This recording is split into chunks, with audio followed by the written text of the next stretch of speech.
This week on Africa Weekly, we're off on a search for the last lions in Nigeria. With just 400 lions remaining in West Africa, we meet the scientists trying to save them. And we'll drive through the crowded streets of the Egyptian capital, the front line of a battle between Cairo's cabbies and ride-hailing app Uber. And we'll see how Kenya is solving its power woes by tapping into the geothermal energy that lies beneath the Earth's surface. But first, a summary of this week's top stories and a look at some of the results from Africa's Super Sunday.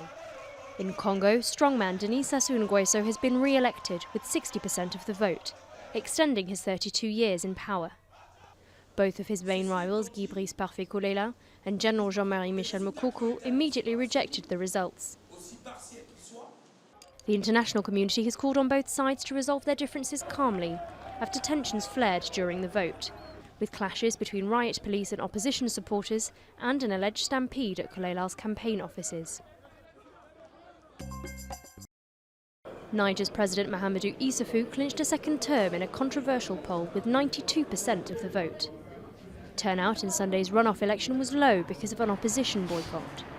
On Wednesday, Issoufou proposed forming a unity government with the opposition. I am ready to put in place a government of national unity with the opposition to deal with the threats facing the people of Niger. But it may not be that simple. The opposition is led by Hama Amadou, who has been imprisoned since November on shadowy baby trafficking charges, and who was flown to France for medical treatment just days before the second round. Businessman Patrice Talon beat Prime Minister Lionel Zinzou in Benin's presidential elections, in a vote hailed as an example of democracy in action.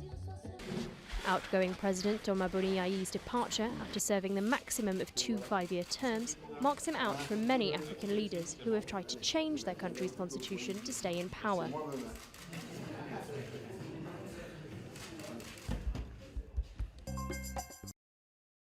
Zanzibar's incumbent president, Ali Mohamed Shein, was sworn in on Thursday after the ruling CCM party were declared winners of controversial rerun elections in Tanzania's semi-autonomous islands. Sunday's presidential and legislative elections were a rerun of October polls that were cancelled by the Electoral Commission over fraud allegations. Top-level Rwandan genocide suspect Ladislas Mteganzwa has been flown from Kinshasa to Kigali to face trial 3 months after his arrest in the Democratic Republic of Congo. The 53-year-old former mayor is to be tried on 9 counts of genocide, crimes against humanity, and violating the Geneva Conventions during the 1994 genocide.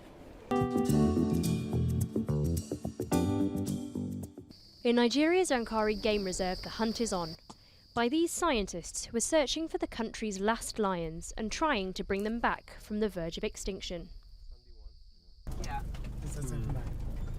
Every morning for a week, Marshal Kili has been tracing the tracks in the Yankari Game Reserve in northeastern Nigeria.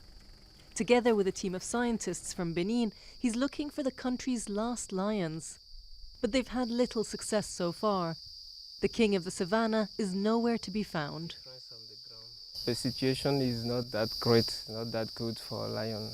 We think that the population is still in very few numbers. Maybe 1 or 2 families of lions living around the river somewhere. The West African lion is in danger of extinction, with only 2 areas in Nigeria home to lions. There are around 30 in Kainji Lake National Park in the northwest, and in Yankari, researchers believe there are just under 5 left. The numbers for West Africa are equally dire, with just 400 lions in the region, according to the International Union for Conservation of Nature, out of a global population of 20,000. The census Marshal Kiki is conducting is hoped to draw attention to the situation and to help protect the last few lions. It's going to help us to probably get more attention in Yankari. The international community will get to understand that, yes, we need more attention, we need to focus more on these guys, which probably is going to attract more funds, because ultimately that's what we need to make this place a better place. At nightfall, Marshall and his team hit the road. In an attempt to attract the lions, they play the tormented sound of a distressed buffalo calf over a megaphone. The plan is to count the cats who, having heard the buffalo, come looking for an easy meal. But unfortunately, this doesn't work. In this protected area where you have a high intensity of poaching or grazing activities, the lion, they might not like where you have a lot of human activities. Marshal Kiki's mission ends without him finding a single one, raising fears that the few lions the scientists thought still lived in the Ankara Game Reserve might also have disappeared.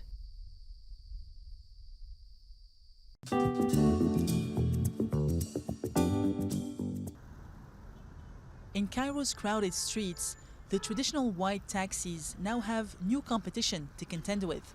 Californian company Uber and the UAE-based Careem are winning new customers daily. The use of these ride-hailing apps has taken off, particularly because of the poor reputation of the city's traditional cabs. Because of incidents and things people have experienced or read about on social media, some people have started to worry, especially women. I, for one, don't want my wife to take a taxi. I've heard stories, so I'd be worried if she rides in a taxi. Women in Cairo are regularly pestered on public transport, so an Uber ride is a much more preferable option, with greater security and fixed prices set in advance. And it's advantageous for the drivers too. Ahmed earns around $1,000 a month, well above the minimum salary of $150. They offer more security to customers, as well as comfort and cleanliness. That's all customers need. I have women and children riding in my car, and everything goes well, they feel safe. They have the app on their smartphone, and they know where to get on and where to get off. And if there's any problem, they can take it up with the company. But the city's original taxi drivers are not happy with their new rivals. Ride-hailing apps are often cheaper, so cab owners have been protesting for weeks, denouncing unfair competition. There's no life for taxis anymore. We roam the streets in vain. There are no customers. There are 4 taxis behind me, and they're all empty. And there are 2 others ahead, also empty. The legal status of these new taxi platforms remains unclear, and the government is now reviewing the rules. In its defense, Uber says it has created jobs for more than 2,000 Egyptian drivers a month, 40% of whom were unemployed before getting behind the wheel.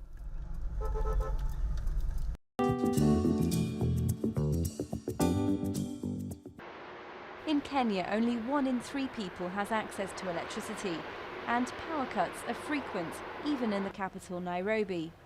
But the dream of cheap renewable energy is getting closer to reality. That's because Kenya is tapping into its geothermal hotspot in the Great Rift Valley. But what makes it more practicable here is the fact that the crustal layer is very thin, and so the steam can be able to come out very easily, and hence you can use it for electricity generation. For many years it's relied on its hydroelectric network, but recurrent drought has lowered water levels in the reservoirs, hitting production. It is not the same with geothermal. Once you hit your wells and you start producing, the plants run on 24-hour basis. You only take the units out when you need to do maintenance. So it's a very reliable source of supply, and currently in Kenya, it is the least cost source of power. The government has made boosting electricity production a key priority, hoping to triple capacity by 2020. The installation last year of 2 new production units at Olkaria in Hellgates National Park doubled Kenya's production of geothermal energy. Kenya hopes to be a middle-income country by 2030. When it comes to geothermal power, it's already full steam ahead.